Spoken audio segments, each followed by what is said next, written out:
అందరికీ నమస్కారం. నేను శిరీష. ముందుగా ప్రేక్షకులకు అందరికీ శ్రీ పరాభవనామ సంవత్సర ఉగాది శుభాకాంక్షలు. ప్రస్తుతం మనతో పాటు ఉన్నారు ప్రముఖ తంత్ర జ్యోతిష్యులు, జ్యోతిష్య రత్న, జ్యోతిష సామ్రాట్ చింత రుక్మందర్ రావు గారు. గురుగారితో మాట్లాడతాం. గురుగారు నమస్కారం అండి. మాతృదేవోభవ, పితృదేవోభవ, ఆచార్య దేవోభవ. ఓం నమో మాందేశ్వరాయ నమః. అందరూ బాగుండాలి, అందరికీ మంచి జరగాలి. గురుగారు ముందుగా మీకు ఉగాది శుభాకాంక్షలు అండి. సంతోషం అండి. మీకు, మన ప్రేక్షకులకు, ఈ రెండు తెలుగు అందరికీ కూడా పరాభవనామ సంవత్సర ఉగాది శుభాకాంక్షలు. గురుగారు ముందుగా ఉగాది అనగానే షడ్రుచులు ఎలా గుర్తుకొస్తాయో ముందుగా చూసుకుంటే పంచాంగం కూడా చాలా మంది చూసుకుంటుంటారు. ఈ సంవత్సరం మాకు ఎలా ఉంది, ఎలా ఉండబోతుంది, రాజయోగం ఎలా ఉంది, ఎలాంటి జాగ్రత్తలు తీసుకోవాలి, ఏ విధంగా ఉంటే మనం బాగుంటుంది, మన పై చేయి ఉంటుంది అని ప్రతి ఒక్కరికి ఉంటుంది. సో ముఖ్యంగా చూసుకుంటే మరి ధనుసు రాశి వారికి ఈ నవగ్రహాల ప్రభావం ఎలా ఉంటుందంటారు, ఎలాంటి జాగ్రత్తలు తీసుకోవచ్చు అంటారండి? ఈ పరాభవనామ సంవత్సరము ఉగాది నుంచి ధనుసు రాశి వాళ్ళకి ఎలా ఉందో చెప్పుకునే ముందు, సహజంగా అందరూ కూడా ఉగాది అంటే ఈ సంవత్సరం నాకు ఆదాయం ఎంత, వ్యయం ఎంత, రాజ్యపూజ్యము, అవమానము అంటారు. అది ఇప్పుడు ఆసక్తిగా చూస్తారు, తర్వాత మర్చిపోతారు, గుర్తుపడిన తర్వాత విషయం. ఈ విషయం అయితే ఉగాది వచ్చినట్టు ఖచ్చితంగా చూస్తారు. అట్లా చూసుకుంటే ధనుసు రాశి వాళ్ళకు ఆదాయం 14, వ్యయం 11, రాజ్యపూజ్యం 5, అవమానం 6. అంటే 14 రూపాయలు వీళ్ళకి ఆదాయం ఉందంటే 11 రూపాయలు ఖర్చు అవుతుంది, 3 రూపాయలు మిగులుతుందని. రాజ్యపూజ్యం 5, అవమానం 6. దాన్ని ఏం పట్టించుకోవాల్సిన పని లేదు. అందరూ ద్వేషించినా ఇబ్బంది పడాల్సిన పని ఏం లేదు. కానీ మనం జనరల్గా క్యాలిక్యులేషన్ చెప్పుకున్నాము. ఈ రాజ్యపూజ అవమానాలు ఇలా ఉన్నాయి వీళ్ళకు. తర్వాత ఈ సంవత్సరం గ్రహస్థితిని తీసుకుంటే ఇది ధనుసు రాశి, అంటే కాలపురుషుడికి 9వ రాశి. ఈ రాశికి రాశ్యాధిపతి గురువు ప్రథమార్థంలో రాశిని చూస్తూనే ఉన్నాడు. ద్వితీయార్థంలో అష్టమానికి వస్తాడు, అంటే కర్కాటకంలోకి వచ్చి ఉచ్చస్థితిని పడతాడు. ఈ ప్రథమార్థంలో ఉన్నప్పుడు 3వ ఇంట్లో ఉన్నాడు, రాహుని చూస్తున్నాడు. రాహు 3వ ఇంట్లో, 9వ ఇంట్లో కేతు ఉన్నాడు. ద్వితీయార్థంలోకి వచ్చినప్పుడు శనేశ్వరుని చూస్తాడు. అర్ధాష్టమ శని ఉంది వీళ్ళకు. 4వ ఇంట్లో శని ఉన్నాడు. అర్ధాష్టమ శనిని ద్వితీయార్థం నుంచి చూస్తాడు, అంటే శనిగ్రహం నియంత్రిస్తాడు. ప్రథమార్థంలో రాహుని చూస్తున్నాడు. రాహు 3వ ఇంట్లో మంచిదే. డిసెంబర్ నెలలో రాహుకేతులు మాత్రం ద్వితీయంలోకి వస్తారు. ద్వితీయంలోకి వచ్చినప్పుడు అప్పుడు రాహు ద్వితీయంలో ఉంటే ధనపరమైనటువంటి కొంచెం దుబారా ఖర్చు ఇవ్వడము, అనవసరం వాటిని ఖర్చు పెడదామని, అనవసరం వాటిని కొందాము అనేటువంటివన్నీ చూపించడం, దుబారా ఖర్చు చేపిస్తాడు. కానీ అప్పుడు వచ్చినా కానీ గురువు చూస్తాడు. అప్పుడు రాహుని మళ్ళీ గురువు రాహుని శని ఇద్దరిని చూస్తాడు. కాబట్టి తన రాశిని తాను ఆదిశేషులా కాపాడుతున్నాడు గురువు అని చెప్పచ్చు. తక్కిన గ్రహాలన్నీ నెలన్నర, మరి కొన్ని 3 వారాలు 4 వారాలు ఇట్లంతా కూడా మారుతూ ఉంటాయి. ప్రధాన గ్రహాలు ఈ ఫలితాలను నిర్దేశిస్తాయి, జీవితాన్ని ఎప్పుడివే నిర్దేశించేది. కాబట్టి గురువు యొక్క అనుకూలత చాలా బాగుంది.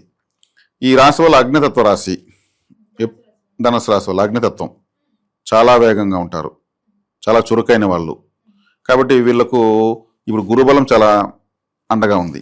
గురువు అష్టమంలోకి వచ్చినా కానీ ఉచ్చస్థితి పొందుతాడు. రాశాధిపతి అష్టమంలో ఉచ్చస్థితి పొందుతున్నాడు అంటే అష్టమ స్థానం అంటే పరిశోధన, ధనుసు రాశి అంటేనే ఒక పరిశోధన. కాబట్టి ఈ ద్వితీయాన్ని చూస్తాడు, డబ్బులు ధనస్థానం చూస్తాడు. నీచ స్థితిలో అంటే మా గురువుకి నీచ రాశి మకరము, ఆ మకరాన్ని ఉచ్చస్థితి పట్టి చూస్తాడు. కాబట్టి ధనపరంగా మంచి గ్రోత్ ఉంటుంది. ఇబ్బంది లేకుండా వీళ్ళు అన్ని రంగాల్లో ఉన్న వాళ్ళు అభివృద్ధి చెందుతారు. తర్వాత గురుగారు ముఖ్యంగా చూసుకుంటే మరి విద్యార్థులకు ఎలా ఉందండి? విద్యార్థులకు ప్రథమార్థం కన్నా ద్వితీయార్థం బాగుంటుంది. విద్యార్థులకు ఈ రియల్ ఎస్టేట్ వ్యాపారం చేసే వాళ్ళకు, అదేవిధంగా వ్యవసాయం చేసే వాళ్ళకు, తర్వాత తీసుకుంటే కష్టపడి చేతి వృత్తుల వాళ్ళకు, చిన్న చిన్న చేతి వృత్తులు చేసుకుంటూ ఉంటారు. ఇటువంటి వాళ్ళకంతా కూడా ద్వితీయార్థమే బాగుంటుంది. గురుగారు ముఖ్యంగా ఫస్ట్ హాఫ్ బాగుండదు అంటున్నారు కాబట్టి ఫస్ట్ హాఫ్ బాగుండాలంటే ఏం చేయాలంటారు? ఫస్ట్ హాఫ్ బాగుండదు అంటే మీరు అడిగింది కారకత్వాల గురించి నేను చెప్పాను. కానీ ఫస్ట్ హాఫ్ కూడా గురువు రాశిని చూస్తున్నాడు కదా. మీరు అడిగిన వ్యవసాయదారులకు, విద్యార్థులకు అడిగారు, వాళ్ళకి ద్వితీయార్థంలో బాగుంటుందండి. మిగిలిన వాళ్ళకంతా ఫస్ట్ హాఫ్ బాగున్నట్టే కదా. కానీ విద్యార్థులకు ఫస్ట్ హాఫ్ కూడా బాగుండాలి కదా. బాగుండాలంటే ఎందుకు? ఇక్కడ 4వ స్థానంలో శని ఉన్నాడు. బాగుండాలంటే గురువు రాశిని చూస్తున్నాడు కదా. రాశిని చూస్తున్నప్పుడు వీళ్ళు ఎక్కువగా ఏదన్నా గురు కవచం లాంటివి చదవడం మంచిది.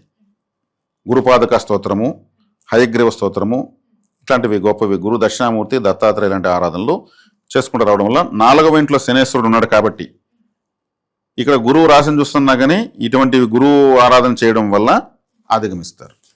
గురుగారు ముఖ్యంగా మరి ఉద్యోగ వ్యవస్థలో ఉన్న వారికి ఎలా ఉంటుందంటారు? ఉద్యోగం మారాలి అనుకుంటే ఈ సంవత్సరం వీరికి బాగుంటుందంటారా?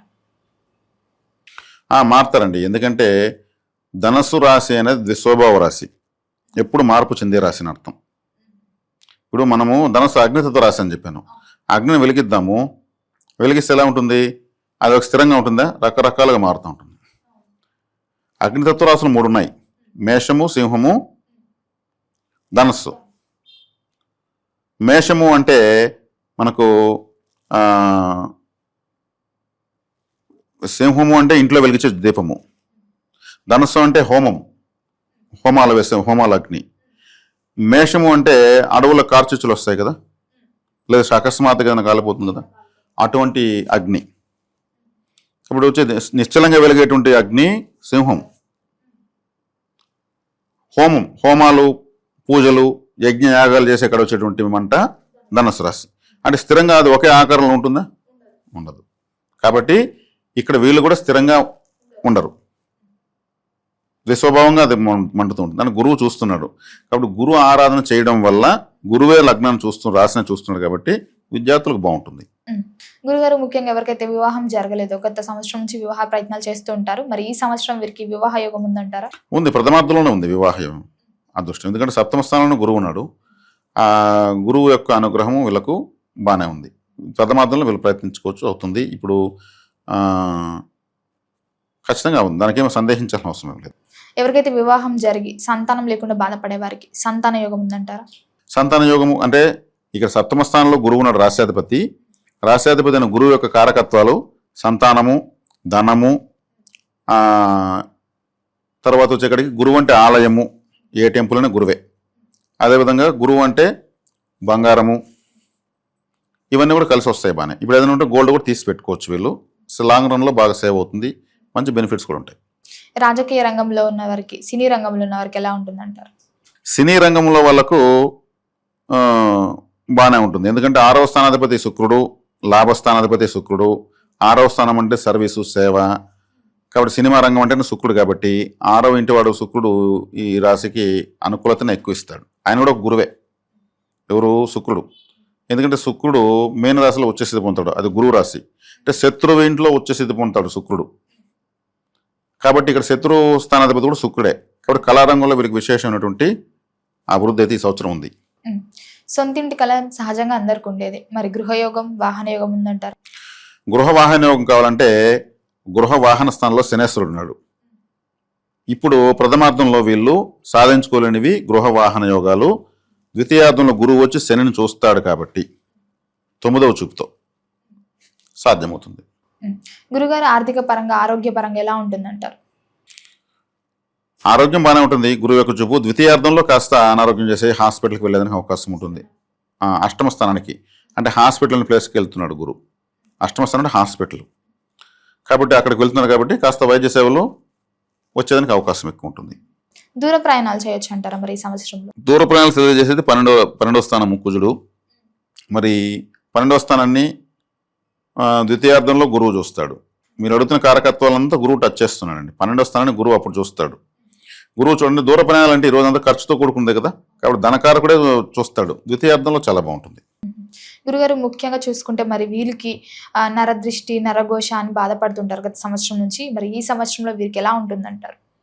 ఈ నరదృష్టి, నరఘోష అనేది ఈ రాశి వాళ్ళకే కాదు ప్రతి ఒక్కరికి ఉంటుంది. ఎందుకంటే దిష్టి అనేది ఎక్కడి నుంచి వస్తుంది?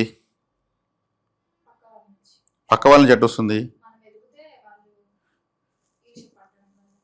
ఇట్లా వస్తుంది చూపుతో. నలుడి కన్నుకి నల్ల రాయి కూడా పగిలిపోతుంది అంటుంటారు. మరి కండ్లు అంటే ఏవి చూపించండి? ఇవి విండోస్, కిటికీలు మాత్రమే. కండ్లు ఇక్కడ ఉంటాయి. ఇక్కడి నుంచి వచ్చి వీటి ద్వారా బయట మనం చూడగలుగుతాం. మనకేదైనా గుర్తు రాకపోతే ఒక్క నిమిషం కండ్లు ఎలా మూసుకుంటాం. కండ్లు మూసుకుంటే గుర్తు వచ్చేది ఏముంది? ఈ కండ్లు ఓపెన్ చేస్తాం. కాబట్టి దివ్య దృష్టి, అంతర్దృష్టి, మనోనేత్రము అన్నీ కూడా ఇక్కడ ఇవి కావు. ఇవి మామూలు జనరల్ విండోస్. ఇవి ఈ విండోస్ ఓపెన్ చేసి బయట చూస్తాము. అవి కానీ మనకు ఐడియా రాకపోతే కళ్ళు మూసుకుని ఈ విండోని ఓపెన్ చేస్తాం. అర్థమైందా? కాబట్టి ఇక్కడి నుంచి ఒక ఈర్ష్య అనేది వచ్చి వీటి ద్వారా బయట వస్తే వాళ్ళకు ఒక నలత జరుగుతుంది, ఒక అస్వస్థతకు లోనవుతారు అవతల వాళ్ళు. ప్రతి ఒక్కరి చెడ్డ వాళ్ళ ఎడమకాల కింద ఉంటుంది, మన లెఫ్ట్ లెగ్ కింద మన యొక్క నెగటివిటీ ఉంటుంది. ఆ ఎడమకాల కింద కొద్దిగా మట్టి తీసుకొని ఒక గుమ్మడికాయ తీసుకొని, బూడిద గుమ్మడికాయ వైట్గా ఉండేది, మధ్యలో ఒక పీస్ కట్ చేసి తీసి ఈ మట్టి దాంట్లో వేయాలి. మన కాళ్ళ కింద నుంచి తీసిన మట్టి.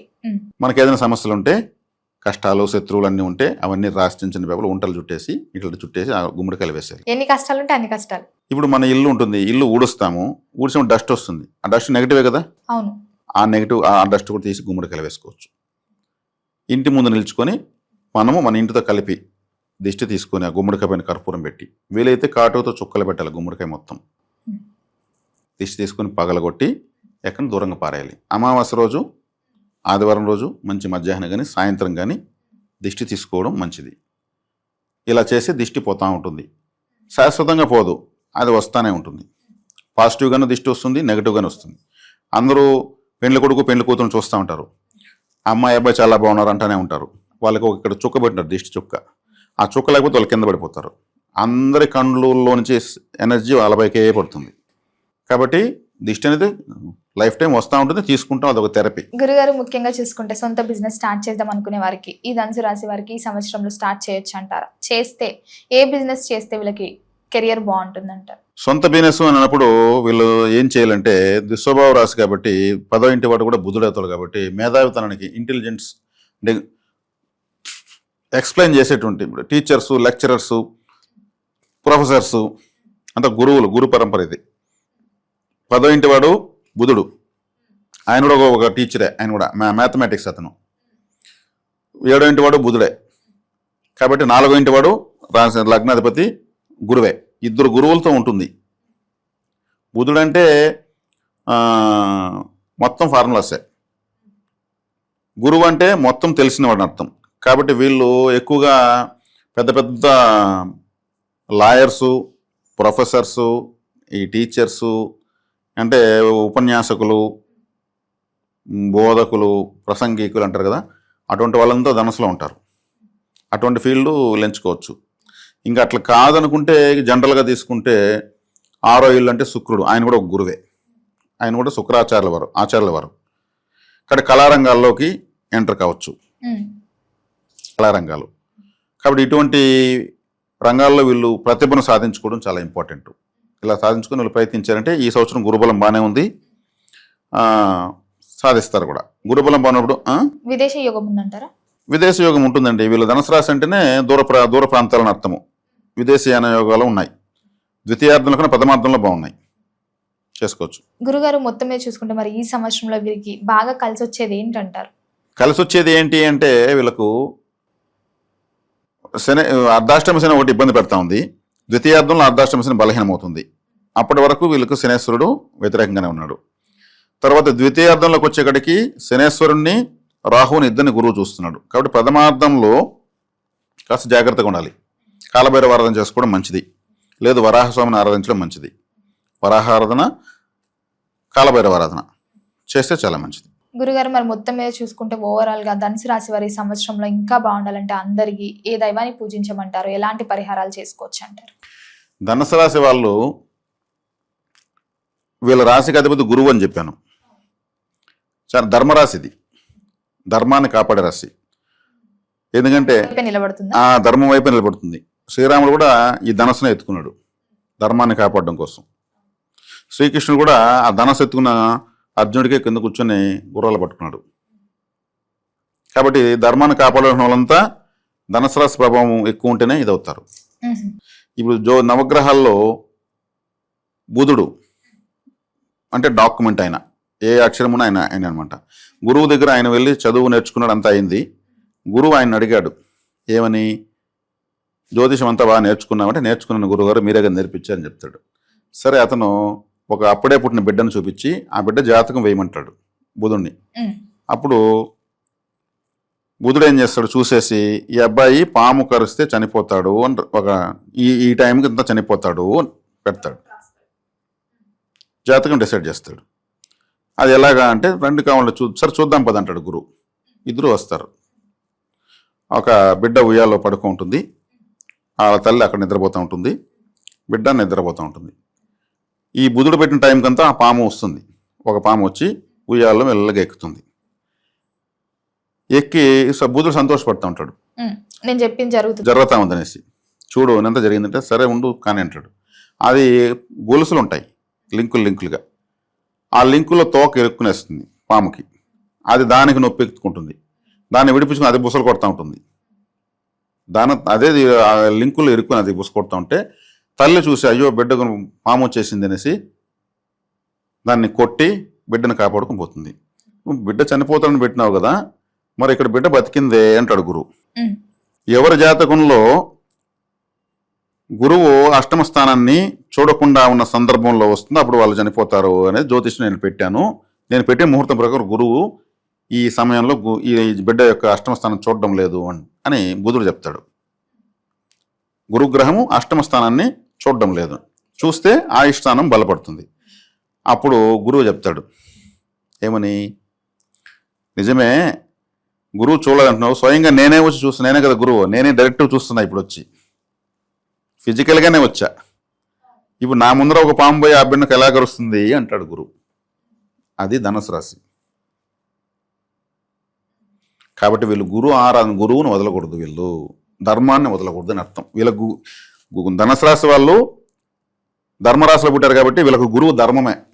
వీళ్ళ ధర్మాన్ని తప్పితే ఆ పాము వీళ్ళని కాటేస్తుంది. కాబట్టి వీళ్ళకి మొట్టమొదటి పరిహారము ధర్మంగా ఉండడం. ఇది వీళ్ళకి మీరు అడిగినటువంటి ఎప్పటికీ చేసుకున్న ఆరాధన ఏమంటే ధర్మంగా ఉండడమే ధనుసు రాశి వాళ్ళ యొక్క గురు తత్వం. గురుగారు, ముఖ్యంగా చాలా మంది కొత్త సంవత్సరం వస్తుందంటే చాలు ఇలా ఉంటే బాగుంటామేమో, ఇలా ఉంటే బాగుంటామేమో, ఇలా ఇవి తగ్గించుకుంటే బాగుంటామేమో, ప్లస్ మైనస్ అనుకుంటుంటారు కదా, మరి వీళ్ళకి ప్లస్ ఏంటంటారు, మైనస్ ఏంటంటారు ఈ సంవత్సరం? ప్లస్ మైనస్ తీసుకుంటే ఇప్పుడు ఒక ఇల్లు ఉంటుంది, ఆ ఇంట్లో ఎంతమంది అంతమందికి బైకులు ఉంటాయి. అంటే ఒక 2-3 కార్లు ఉంటాయి, ఒక 4-5 బైకులు ఉంటాయి. ఒక్కొక్కరు ఒక్కొక్కటి ఎత్తుకుపోతారు, ఒక్కొక్క దాంట్లో ఇద్దరు ఇసిపోరు. ఆ ఊర్లో వాళ్ళంతా ఏమనుకుంటారు, వాళ్ళకి ఎంత ఆదాయం ఉంది, ఎన్ని బైకులు ఎన్ని కార్లు వాళ్ళ ఇంట్లో అని. వీళ్ళు ఊర్లో వాళ్ళ కోసం ఇవన్నీ తెప్పుతూ ఉంటారు, కానీ దాంట్లో వాళ్ళు పెట్రోల్ పోస్తారో వాళ్ళ రక్తం పోస్తారో అర్థం కాదు, అది వృధా ఖర్చు.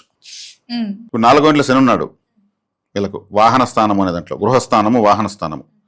ఆ శని వీళ్ళకు వ్యతిరేక గ్రహము. ద్వితీయాధిపతి చతుర్థంలో ఈ రాశికి వ్యతిరేక గ్రహం ఉంది. ద్వితీయాధిపతి ధనము, డబ్బులు, ఇంటికి అనవసరంగా ఖర్చులు అయిపోతాయి, వృధా ఖర్చులు. ఇప్పుడు ఒక వెహికల్ ఉంటుంది, ఆ వెహికల్కి అంత కండిషన్ బాగానే ఉంటుంది, కానీ ఎక్స్ట్రా ఫిట్టింగ్స్ అని కొన్ని చేస్తారు, అంటే అవసరం లేకపోయినా బిగించుకునేమని అర్థం. అది అవసరం ఉండదు కానీ వీళ్ళు పెట్టించుకుంటారు, దానికి పెట్టుబడి పెడతారు, వేస్ట్ ఖర్చు. ఇప్పుడు గృహస్థానంలో ద్వితీయాధిపతి 4లో ఉన్నాడు, ఇంటికి అవసరానికి మించిన ఫర్నిచరు, అవసరానికి మించిన షోకేస్ల బొమ్మలు, అవసరానికి మించిన కర్టన్లు, అవసరానికి మించిన వెహికల్స్, అవసరానికి మించిన ఖర్చు, ఇవన్నీ పెంచి శనేశ్వరుడు ఏం చేస్తాడు, బాధ పెట్టాలి కదా, శని బాధ పెట్టాడు, ఎఫర్ట్ అని కదా చెప్తున్నాను, అనవసరం ఎఫర్ట్ పెట్టిచ్చేస్తాడు. వీటిని కంట్రోల్ చేసుకుంటే కొత్త ఆదాయం రావాల్సిన అవసరం లేదు, వేస్ట్ ఖర్చుని కంట్రోల్ చేస్తే దీని మించి ఇదే మొట్టమొదటి ఆదాయం, ఇదే సేవ్ అవుతుంటుంది. అర్ధాష్టమి శనిలో శని ఆ పని చేస్తాడు. ఇప్పుడు ఎవరైనా వస్తున్నారంటే వాళ్ళంతా చూసి, ఇల్లంతా చూసి, ఏమి ఇంత షోకేస్లు, ఇన్ని ఫ్లవర్ వాజులు, ఇన్ని పెట్టున్నారు, ఇంత సోఫాలు, అంత అందంగా ఉంది, వాళ్ళ వంటింట్లో చూస్తే ఉంటుంది అట్టుంది అనుకోవాలనేసి వీళ్ళు పెట్టేసేదానికి అవకాశం ఉంటుంది. స్థితి ఉన్న వాళ్ళు పెట్టుకోండి, లేని వాళ్ళు కూడా దానికోసం పోటీ పడకూడదు. ఎక్స్ట్రా ఫిట్టింగ్స్ వద్దు అంటున్నాను. 4వ ఇంట్లో శని ఉన్నాడు, అరే ఈ డబ్బంతా తీసుకుంటే ఎంత బంగారు కొనుక్కోవచ్చు అనే ఐడియా వచ్చినప్పటికీ ఇవన్నీ కొనే ఉంటారు, వీటి నుంచి బంగారం మార్చలేరు. గురుగారు, మరి మొత్తం మీద చూసుకుంటే రైతులకు ఎలా ఉందంటారు ఈ సంవత్సరం? రైతులకు పర్వాలేదండి, మరి అంత సక్సెస్ఫుల్గా ఏం లేదు. శనేశ్వరుడు కదా 4వ ఇంట్లో, కాబట్టి శనేశ్వరుడు కాస్త ఇబ్బంది పడతాడు. వీళ్ళకు పంట చేతికి వచ్చినప్పుడు రేటు తగ్గిపోతుంది, వీళ్ళ పంట అమ్మినాక రేటు పెరిగిపోతుంది, వీళ్ళ పంట కోయకముందు రేటు ఎక్కువ ఉంటుంది, వీళ్ళ పంట కోసినాక రేటు తక్కువ ఉంటుంది. ఇట్లాంటి డిఫరెన్స్లు వచ్చేస్తాయి, అది కొంచెం చూసుకోవాలి. గురుగారు, మొత్తం మీద ఈ సంవత్సరంలో ధనుసు రాశి వారికి ఎలా ఉండబోతుంది, ఎలాంటి జాగ్రత్తలు తీసుకోవాలి, మంచి మంచి పరిహారాలు కూడా తెలియజేసినందుకు ధన్యవాదాలు.